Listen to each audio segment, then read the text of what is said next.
Saudações alviverdes a todos. Eu sou Conrado Cacassi e vamos para o nosso react após a excepcional vitória do Palmeiras ontem em Buenos Aires, no Monumental de Nunes. Palmeiras 2, River Plate 1, depois de estar vencendo por 2-0. Toma um gol no final ainda, mas trazer a vitória, né, poder iniciar o jogo no Allianz Parque classificado, é algo que todos nós desejávamos antes que o jogo começasse. O objetivo foi atingido. Não podemos deixar que a frustração do gol levado no final deixe a nossa visão turva, achando que foi ruim. Recuou. Acho que tem um adversário lá do outro lado, né? Acho que é o principal ponto que o pessoal que gosta de criticar gosta, né? Eles gostam de criticar. Não é questão de vou criticar para melhorar, porque eu gosto, vou criticar porque eu gosto. Não, tá bom. Eu vou falar uma coisa muito séria aqui para vocês. Eu prefiro que existam esses Enzos criticando, enchendo o saco, com opinião diferente, do que todo mundo pensar a mesma coisa. Porque, eventualmente,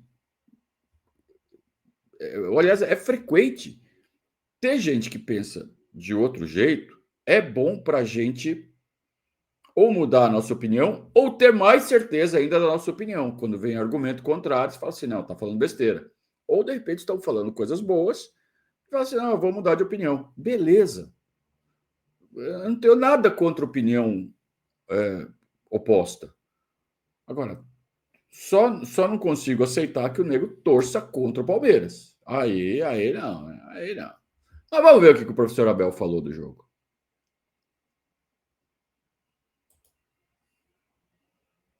Início aqui a entrevista coletiva do professor Abel Ferreira após a vitória sobre o River Plate na Argentina. Primeira pergunta. Nicolete, da ESPN. Tudo bem, Abel? Olá. Boa noite. Olá. Queria que você explicasse a sua estratégia, o que você pensou para esse jogo com a entrada do Andréas Pereira, que funcionou tão bem no primeiro tempo, e que dificuldade o River colocou no segundo para o Palmeiras tomar a pressão do jeito que tomou no segundo tempo. Como é que se avalia o jogo nessas duas faces? Olha, acho que temos vindo a trabalhar muito ao longo destes últimos 15 dias a preparar este jogo e a preparar os jogadores. Foi pena o Andréas ter ido para a seleção, mas faz parte, porque treinou pouco connosco. Mas em função daquilo que eram as possibilidades que o nosso adversário podia jogar no 3-5-2, que é um sistema que eu particularmente gosto muito, acho bem ofensivo. Foi assim que o nosso adversário começou, mas acho que fizemos uma primeira parte muito, muito boa, quer em posse de bola, quer em oportunidades, bola no poste. Entramos muito bem, acho que chegámos com mérito à vantagem de 2-0. Na segunda parte o nosso adversário trocou de sistema, voltou a jogar num 4-4-2 diamante. A verdade é que nós perdemos um encaixe no meio campo sobre o lado direito. Quem tinha que sair ao Acunha não era o jogador que estava a sair, e o jogador que estava a sair no Acunha, que era um dos nossos médios, nossos volantes, quando saía tarde, depois a bola entrava dentro, e depois o nosso adversário criou superioridade aí, mas vamos ser sinceros, não tivemos que sofrer um pouquinho e defender um pouquinho mais baixo, mas o regulo acabou por ser o que é. O futebol tem estas coisas, tem ressaltos, tem golos, tem felicidade, portanto não foi pelos remates ou pelas oportunidades que o adversário criou. Tivemos que defender mais um bocadinho, era normal jogar aqui contra o River Plate em sua casa, estádio full, cheio, um resultado que vinhamos à procura, de sacar daqui um bom resultado para depois procurar fechar em nossa casa, é o nosso objetivo. Duas coisas aí, então, importantes, né? Aliás, ótimas perguntas aí do Nicolete, falando sobre o jogo, né? Eu acho sempre muito importante que sejam feitas perguntas sobre o jogo e não casquinha de banana, né? Que eles gostam de ficar arremessando. Primeiro, sobre o Andréas, esse detalhe que o Abel fala. Infelizmente ele foi para a seleção. Infelizmente para o Palmeiras, para o jogador é ótimo. Mas infelizmente sim. E a gente viu o quanto o Andréas estava ainda um pouco peixe fora d'água, ou porco fora do chiqueiro, né? Fora da lama, jogando coletivamente. Ainda meio atrapalhado, ainda meio fora de sintonia. Só que a qualidade que ele tem com a bola no pé faz a diferença. Então, talvez isso tenha feito o Abel optar por ele. E claro que foi um esquema diferente. Ele apostava que o Galhardo viesse no 3-5-2 e veio, porque foi assim que o Galhardo tinha jogado contra o Estudiantes no final de semana. Então o Abel estudou, viu lá, esse cara vai vir com 3-5-2. E deu um encaixe. E o curioso é que deu um encaixe com o Palmeiras num 4-4-2. E na teoria, um 4-4-2 normalmente perde do 3-5-2. Só que na teoria a prática é outra. Porque tudo está intimamente ligado ao desempenho dos jogadores e à movimentação dos jogadores. Então você pode ganhar. O Palmeiras provou ontem que é possível você ganhar de um 3-5-2 usando um 4-4-2. Só que o Galhardo, que também é um puta técnico, mudou o esquema para o segundo tempo, colocou o Quinteiros e aí deu desencaixe na marcação do Palmeiras e some-se a isso o ambiente, né, do estádio, a camisa do River Plate. O Palmeiras foi empurrado para trás e já tomou uma pressão. Normal. Não existe time no mundo que não tome pressão do River Plate no Monumental, principalmente se estiver ganhando o jogo no segundo tempo. Vai tomar pressão, normal, sabe? Então, temos que ficar muito, muito feliz pelo resultado ontem. Não interessa, estava 2-0, tomamos gol. Tem jogo. Abel, boa noite aqui.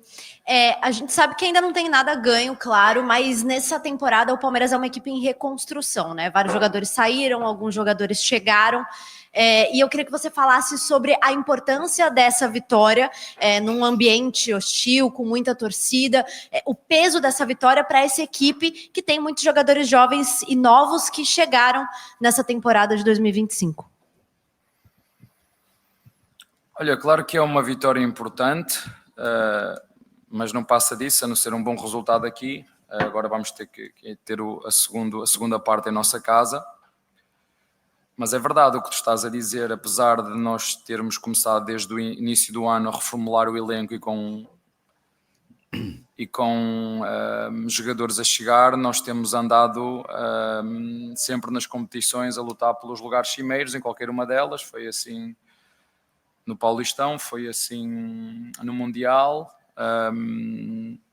Temos tido um bom desempenho na Libertadores, com 7 ou 8 vitórias e um empate. Mas claro, como tu dizes e bem, parece fácil. Nós temos que aculturar estes jogadores, não só aculturar ao clube e a exigência de que é jogar no Palmeiras, num clube onde nós sabemos que o tempo é curto e que a paciência também é curta. Mas como te disse, estamos a trabalhar muito, estamos a trabalhar bem, estamos entre aspas a aculturar estes jogadores que agora chegaram. Vocês sabem que saíram 16 jogadores, entraram 17, mesmo com os jogadores que vieram da base, mas eu acho que desde que sou treinador do Palmeiras, esta equipa sempre competiu e sempre lutou para ganhar em todos os jogos e em todas as competições, sabendo que não vamos ganhar sempre, mas lutamos sempre para ganhar, como foi o caso de hoje. O nosso propósito era vir aqui num estádio difícil, com um adversário muito qualificado, que foi buscar um treinador que muito bem conhece o River, um estádio absolutamente espetacular, torcida sempre a puxar do início ao fim. É muito difícil, jogamos não só contra o nosso rival, mas também contra o público, entre aspas, mas de vez em quando lá ouvíamos os de verde que estavam lá em cima num canto, que também é bom para nos dar essa força. faltam agora mais 90 minutos em nossa casa. Bom, é só mais uma vitória.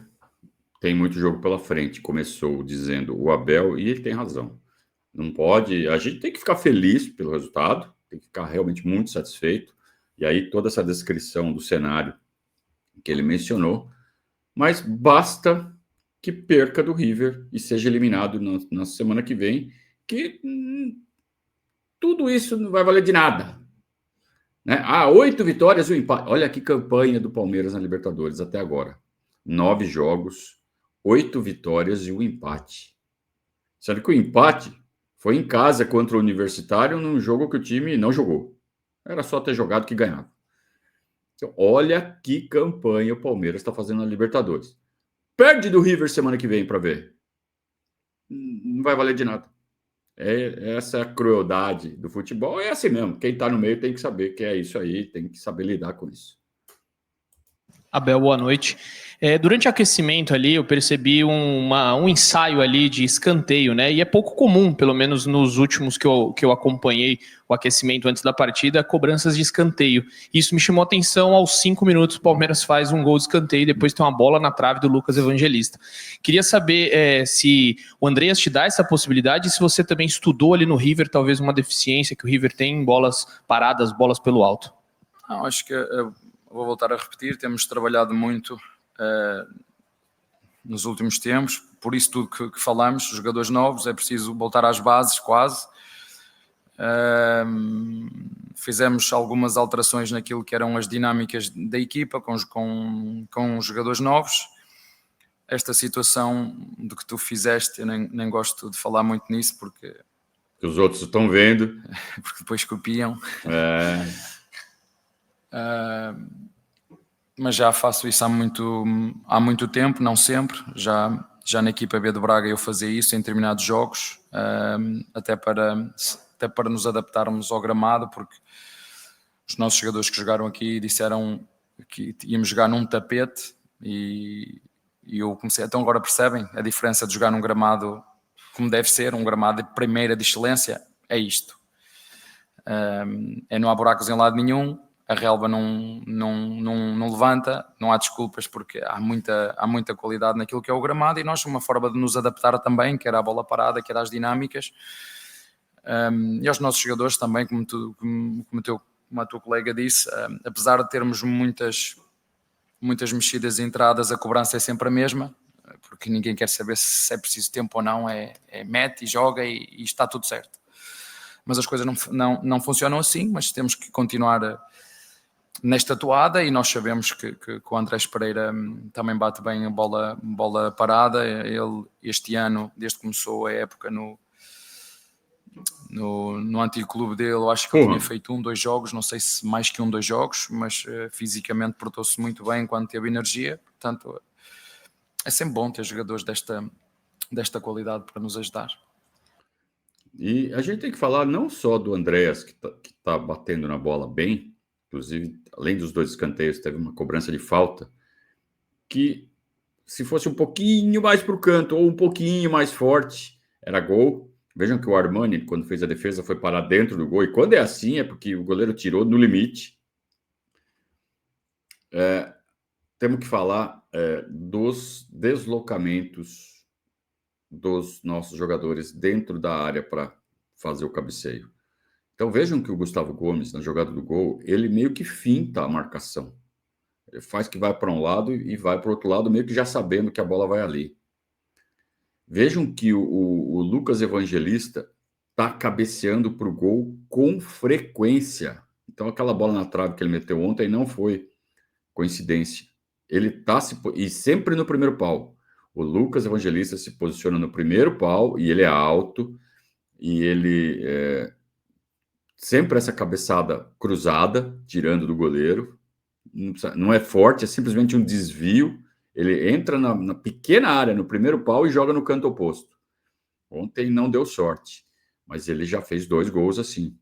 1 ou 2. Já fez gol assim. Então, é mérito de quem faz o levantamento, mas também é mérito dos cabeceadores. Sinal que estão treinando. E o repórter observou. Eu vi no aquecimento vocês treinando o escanteio.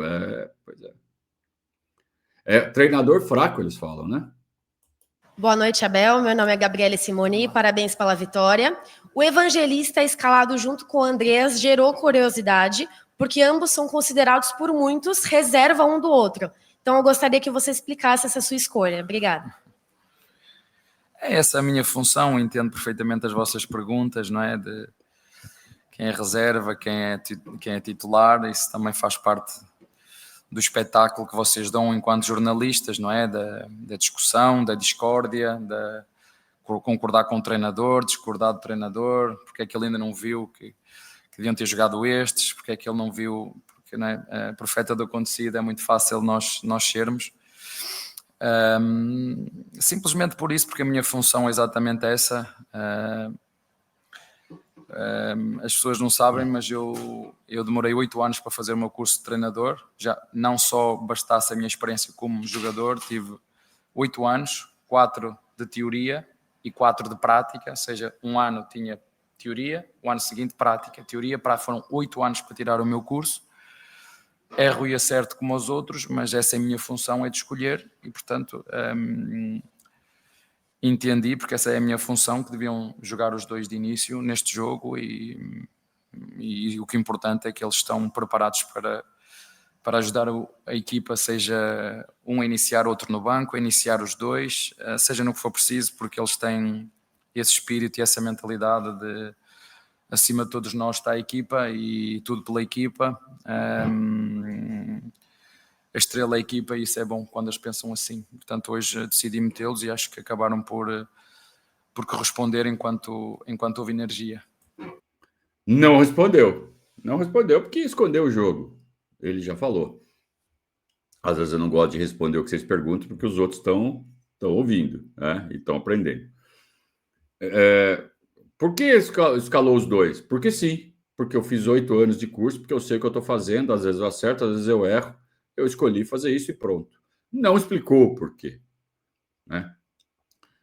E também aproveitou para tirar um pouquinho de sarro dos jornalistas que têm esse conceito de titular e reserva. Mas é óbvio que esse conceito existe, né? É assim que se comunica com o torcedor. Isso está muito na cultura do torcedor. Agora, você pode ter jogadores com as mesmas características fazendo funções diferentes. Ou então você pode montar o time de uma maneira diferente que caibam 2 jogadores com a mesma característica.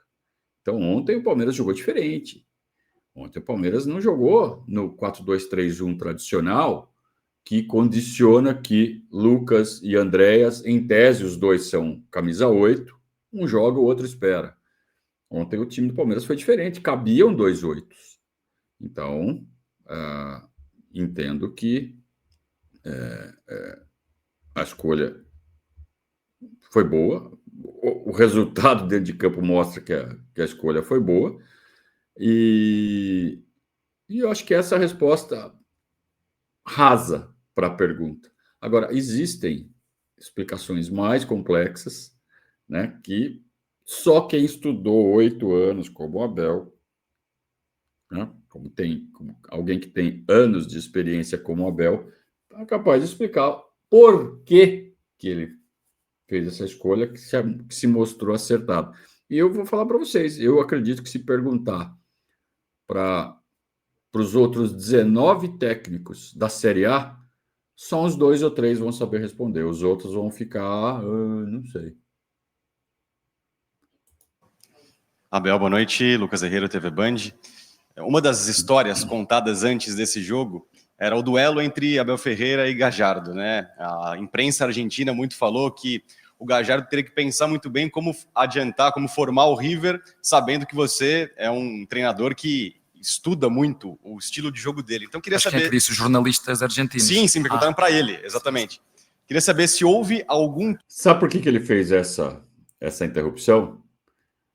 Olha como os jornalistas argentinos me valorizam. Estão enxergando o que eu faço e vocês aí não valorizam.